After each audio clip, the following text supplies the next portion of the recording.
Sam, you're having to work for your money right now, huh? Yeah, I guess that's part and parcel with the way we want to play, though.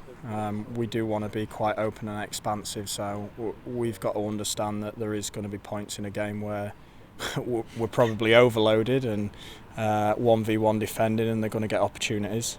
The disappointing thing for me is just the nature in which their opportunities are coming about. If we can nail that down, I think there's going to be a very big performance at home at some point if we can nail down that kind of other side of it. It's a bit of a sea change, isn't it, though, from, your best defensive record in the league, not last season, season before, one of the better ones last season as well. So far this season, you had that first clean sheet on opening day, but haven't had one since then. So I just wonder, as the goalkeeper, how you're processing such a change in the way that everything is being played in front of you. Frustrating from a goalkeeper's point of view, but look, I think I said it when I first come in, I do want clean sheets, but at the end of the day, if the team wins, that's the main thing. And yeah, we did have one of the best defensive records first season. Second season, I think even up until probably February, March, we was either first or second, but we wasn't scoring enough goals. So there has to come a balance at some point. You've got to you've got to find something different to get the results, and I'm finding it difficult to process that there's probably going to be a few more goals in my end, but we're going to get more at that end. It is hard. You're used to, as a keeper, not wanting to concede, and I'm not happy conceding, but when we do play our real good attacking stuff, it's a joy to be a part of, and different responsibilities for me as well during a game. Part of that is building up, so I'm still learning and I'm still developing, and that's a great thing for me.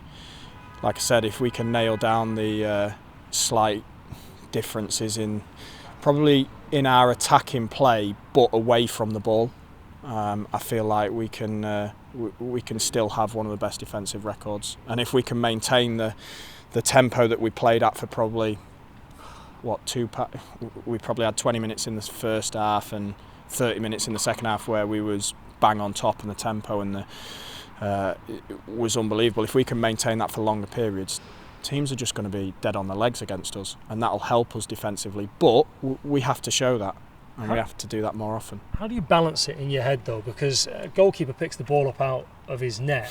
There is, I'm sure, a tendency to get down on yourself. But how do you, sort of balance it in your own head so that you're not beating yourself up about these things? Because, you score as a team, you concede as a team. Do you get what I'm coming from? Yeah, I do, yeah. I think if I was 24, I probably wouldn't.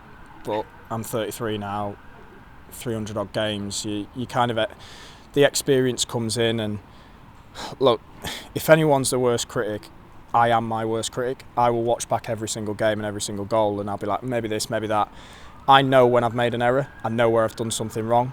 At least one of the goals this season against Torquay, I've made an error. I've cost our team a goal. I'll be honest about that. I'll come into the lads and say, look, hands up, that was me. But the others, yeah, I'll be critical. I maybe could have done this, or I maybe could have done that. But I'm old enough, and you guys will say stupid enough to know when it really is my fault, and when it's something that, I might have been able to do that, but it doesn't mean that I've done something wrong. And we'd never say that in front of you, obviously. Maybe behind my back. Maybe on the radio. No, but it's a great, mature position to be in, and 33 is a good age, particularly for a goalkeeper. When you are able to go in and own up to the players and say, like the Torquay situation, and go, that was me. How is that received, and do you expect that to be reciprocated from your other teammates when maybe they've committed a boo-boo? I'm massive on accountability. That's part of what I've been around in previous clubs. It's part of how I've grown up. If I've done something wrong, I will say I've done something wrong. I would expect the other lads to do it, and granted they do. It's usually met positively. Most of them tend to go, no, that's not fair, like we win as a team, we lose as a team. But I just know myself, if I've made a mistake, they deserve to know that it's me, and if that takes some pressure off them as well, happy days. If they feel like, oh, actually, do you know what, it was his fault, I didn't do anything wrong, then I'm making them play better second half or next game or whatever. I know that's the case, and look, we have got a real good group of lads who are honest, and we spoke at the start of the season kind of about what we as a team believe in, our beliefs, our traits, and we were all on the same like hymn sheet. We all spoke about that honesty and that accountability, and if we can have that, then I think we'll go a long way as a squad. This all sounds like leadership talk, and obviously Kyle Cameron's the captain, and Kyle Wootton is the vice captain. Is the only reason that you're not captain or vice captain because your name's Sam and not Kyle? Look, we've got some good characters in the dressing room. It doesn't matter who walks out with that armband on a Saturday. I mean, Kyle Wootton deserves to be vice. The way he acts around the place is ultimate professional. You probably won't meet anyone who's more professional than that guy. Kyle Cameron's come in and been vocal and dominating. You probably see that watching the games, but we've got players like Jim, myself. Chicks has been fantastic around the dressing room. There's a real good blend in that dressing room, and it's not necessarily, like I said, the one that wears the armband. We're all there for each other, and I think it is a bit more of a smaller squad this season, so you do get that kind of family feel.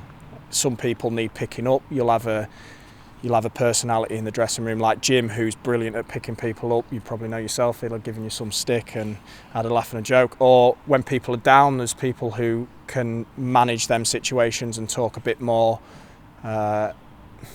maturely and a bit more serious. I'd probably like to think I'm probably one of them. I'm not someone who will crack jokes all the time around the dressing room, but if someone needs an arm around the shoulder or a chat, then I'll happily be there for them. But like I say, we've got loads of different personalities that are all willing to stand up and be there for the rest of the squad. It doesn't bother me whether I'm captain or not. I still see my responsibility as what it is, whether I'm wearing an armband or Kyle Cameron or Kyle Wootton is. Do you think that presence and that role of picking somebody up in a changing room is possibly more important now and maybe more common than it ever was maybe when you were a younger player? I'm just thinking about the focus on that side of the game more and the importance of protecting people's mental health, whether they're your teammates or whatever. Yeah, the game's gone a complete different way since I was very young. I would imagine if this game 20 years ago, the gaffer had come in and someone had come out with a cut on their head because something had been thrown at him or volleyed around. Like that's what happened back then. You had to be mentally tough. If you didn't, you fell by the wayside and you wasn't in the game anymore. That's not the case anymore. You see a lot of the development of the younger players, but the way that the top clubs develop them is they provide them a sense of an environment where you can be psychologically secure. They're allowed to go out and express themselves and not be worried about making an error because they've been given that environment to work in.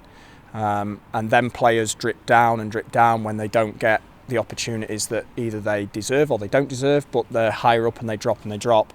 So you have to look after them a little bit different because they've had a different experience coming through. Don't get me wrong, there's still people that will be very hard on them in the dressing room, but they'll do it a little bit differently and probably a little bit less violent than what it was back then. That's probably a step in the right direction then. Look, I really appreciate you talking, so honestly and brilliantly and fascinatingly about the whole thing. That's 6 games. Yeah. We're standing here tonight and dissecting things and looking at goals conceded and things like that, but 6 games unbeaten. Yeah. A win tonight. From the tone of my questions at times, it might not feel like you've won tonight, but a win tonight. Where do you see the football club being right now? Where do you see it going?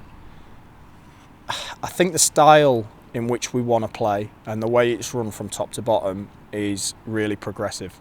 I wasn't here 4 years ago, but from what I heard from the people it was a difficult period for the club, and as much as the supporters are going to be frustrated at what league we're in, I think the way that it's ran and their project and their philosophies, it's in a great position. You see the amount of fans we had on a Tuesday night, let's be honest, a horrible, wet, rainy Tuesday night. Look at the fans we had at the weekend down in Weymouth. The fans are enjoying the way we play football. We're enjoying the way we play football, but there has to come a bit of patience with that as well. There are going to be times where we're not quite on it, and it's not through a lack of want or trying. We are trying. Sometimes it just doesn't click that much, but if we can continue scoring goals, there's no reason why we're not going to be at the end of the table. We want to, and the group that we've got and the management that we've got, we want to learn every day and improve, and that happens every day. Whether it be tomorrow morning, we'll be learning and we'll be speaking about the game and looking forward to the game at the weekend, or whether it be Friday.